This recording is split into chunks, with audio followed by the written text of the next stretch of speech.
In a defining moment that fused legacy with destiny, 11-year-old Prince George stepped boldly into the royal spotlight at Buckingham Palace, embracing the most consequential duty of his young existence, with monarchy's future delicately balanced on his slender shoulders. The prince exhibited remarkable composure, genuine warmth, and inquisitive spirit, quintessential qualities of tomorrow's sovereign. As he captivated World War II veterans during a profoundly moving commemoration marking 8 decades since Victory in Europe Day, alongside his parents, the Prince and Princess of Wales, and grandparents, King Charles and Queen Camilla, George participated in an extraordinary tea reception hosted within the majestic Grand Marble Hall. The assemblage was remarkable. War heroes, some exceeding 100 years in age, gathered to share their extraordinary narratives with the royal family, reconnect with their wartime past, and witness a remarkable historical convergence.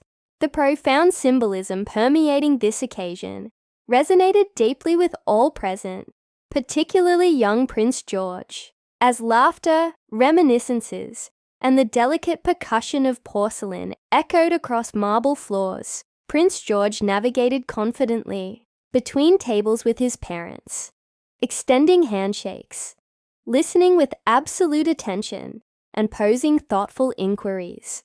A particularly poignant exchange unfolded when George encountered Alfred Littlefield, a venerable 101-year-old D-Day hero who demonstrated exceptional valor, storming Normandy's beaches amid intense enemy bombardment.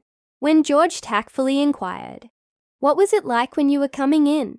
the veteran responded with stark candor, "Pretty awful." But Alfred's subsequent words to George carried immense significance. Addressing the young prince directly, he declared, "You know, it's tremendously important you're present today. These occasions should serve as platforms to discuss such matters, enabling younger generations to develop genuine comprehension." Glancing toward Prince William, he added meaningfully, "You should feel immensely proud." In that crystallized moment, Prince George transcended his youthful appearance in formal attire. He embodied a living connection between past and future, a personification of national memory, resilience, and unbroken continuity.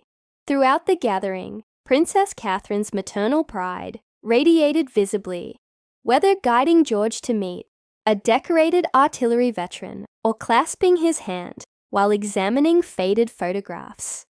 Depicting wartime courage, she exuded quiet but unmistakable joy. At one gathering, Catherine introduced George to 99-year-old Charles Bourne, a former artilleryman whose service spanned European and Middle Eastern theaters.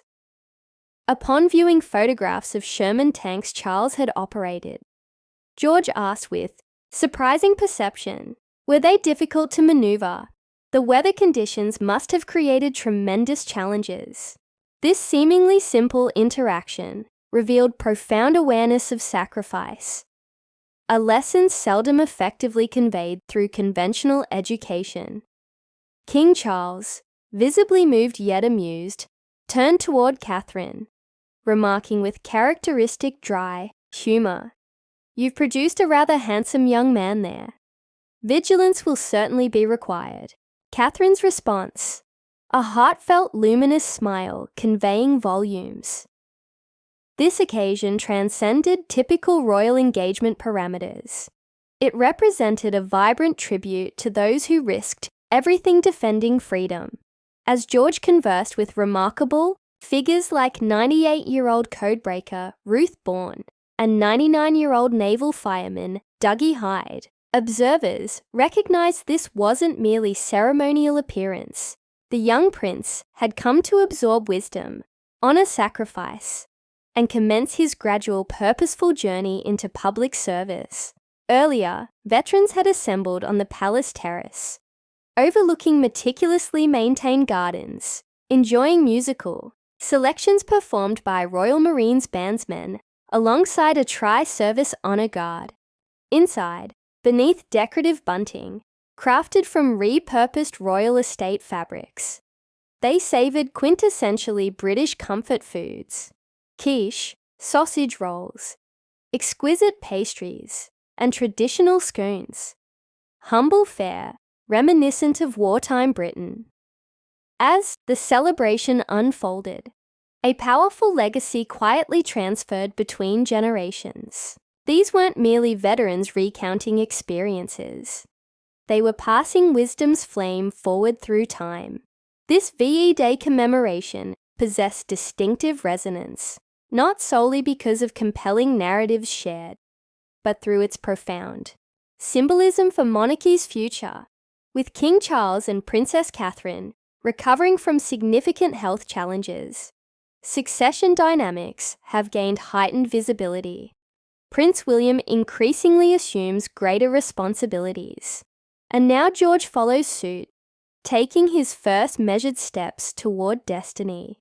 The gathering pulse with emotional depth, generational connection, and sophisticated diplomatic significance. Prince George wasn't simply meeting elderly servicemen. He was absorbing final living testimonies from a generation that preserved global freedom. The nation observed quietly, collectively recognizing the readiness of monarchy's next generation. Amid a year characterized by uncertainty and transformation, this remarkable afternoon at Buckingham Palace evoked storybook qualities infused with historical gravity and optimistic promise. At its emotional center stood a wide-eyed boy, respectful and attentive, embarking upon an extraordinary predestined journey.